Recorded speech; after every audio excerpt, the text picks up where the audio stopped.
What do a killer's last words tell us? Before his execution, Ted Bundy, one of America's most infamous serial killers, gave a final interview. Calm and persuasive, he didn't appear like the monster people expected, yet behind that quiet voice was a terrifying mind responsible for brutal crimes. His final words revealed not only chilling truths about himself, but also disturbing reflections on society, violence, and the thin line between good and evil. Even today, Bundy's last interview continues to send shivers through history. Who was Ted Bundy? Before we unpack his final interview, let's remember who Ted Bundy was. Bundy was not just any criminal. He was one of the most notorious serial killers in modern history. Charming, intelligent, and outwardly respectable, he fooled many people around him. Women trusted him, friends admired him, and even police had a hard time believing he was guilty. But behind the mask, Bundy brutally murdered dozens of young women across several states. The true number of victims is still unknown. Some say it may be over 100. His crimes were cruel, violent, and cold-blooded. By the late 1970s, Bundy was caught and put on trial. Even then, he acted like a celebrity, smiling in court and defending himself as if it were a game. But by 1989, his charm had run out, his appeals were exhausted, and he faced the electric chair in Florida. That's when the world got a final chance to hear him speak. The setting of the last interview. On January 23, 1989, just one day before his execution, Ted Bundy sat down with Dr. James Dobson, a conservative Christian psychologist and founder of Focus on the Family. It wasn't a random choice. Bundy had carefully selected Dobson, perhaps hoping his words would influence how people remembered him. Cameras were allowed, and millions would later see the interview on TV. Bundy looked calm and collected. He wore a beige prison uniform, his hair neatly parted, and his voice steady. If you didn't know who he was, you might have thought he was just another man being interviewed about crime and morality. That was part of his terrifying skill, appearing normal. Bundy's surprising focus.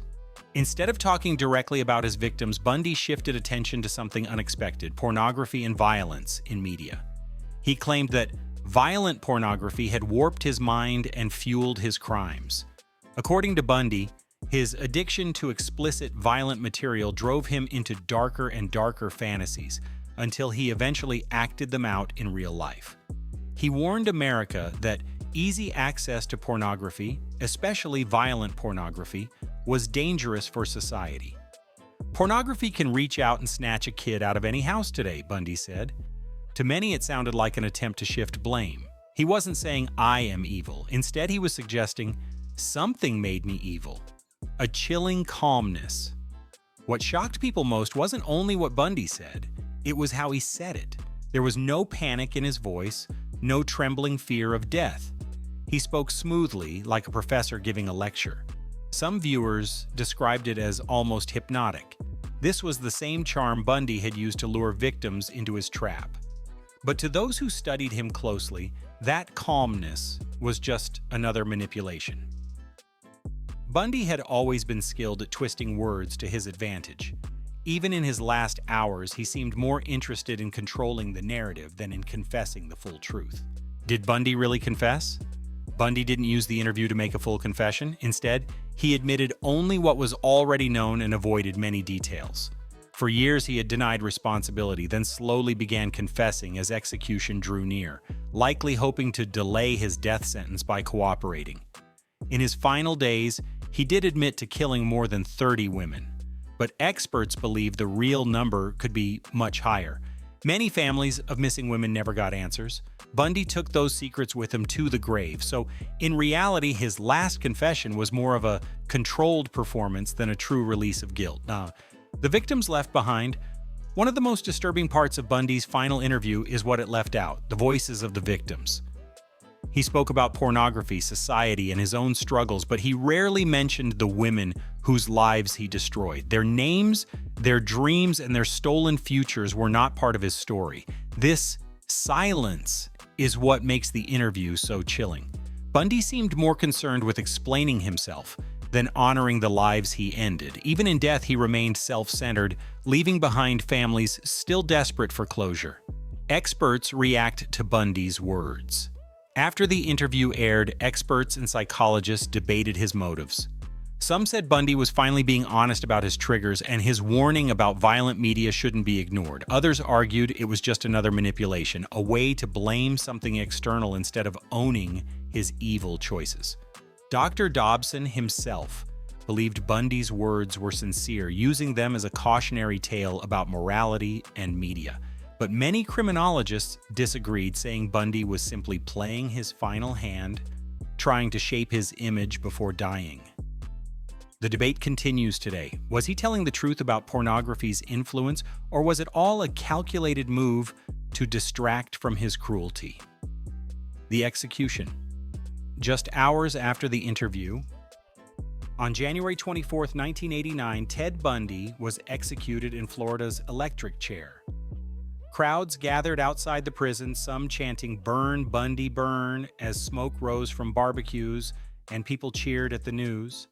For many, it was justice served after years of horror, but the eerie calmness of his final interview lingered. It was the last look into the mind of a man who had tricked, hunted, and killed, and who left behind more questions than answers. Why the interview still matters. More than 35 years later, Bundy's last interview still grips the world with unsettling power. Why? Because it leaves us questioning everything we thought we knew. Can an ordinary face mask a monstrous soul? Was Bundy exposing a dark truth about violent media, or cleverly shifting blame? And how close can we ever get to truly understanding a killer's mind? His calm words haunt us, proving evil often wears a friendly smile. Bundy's manipulation even in death. The chilling truth about Bundy's last interview is this: he was still manipulating. By focusing on pornography, he shifted attention away from the true horror, his personal choices, and his cold enjoyment of killing. He framed himself as a victim of circumstance, not as the predator he was. It's possible he wanted people to debate his words instead of remembering his victims, and in some ways, he succeeded. Even today, people argue about whether his warnings were genuine or just another trick, a dark legacy. In the end, Ted Bundy's final interview was not a confession, nor was it a true apology. It was another performance by a master manipulator designed to shape how the world remembered him. But the chilling truth is this: Bundy's words remind us that monsters often wear masks. They may speak politely, they may seem normal, but behind the mask can lie unimaginable darkness. In conclusion, when the cameras shut off and Bundy walked to the electric chair, the world expected silence. Yet his last interview still speaks today. It speaks in classrooms where criminologists study his manipulation. It speaks in homes where families of victims still wonder about the truth. It speaks in society's ongoing debate about violence, media, and morality. But most of all, it speaks as a warning. Evil doesn't always announce itself with rage or madness. And that is the most chilling truth of all. If you enjoyed this video, don't forget to hit the bell icon, leave a comment below, and thanks for watching.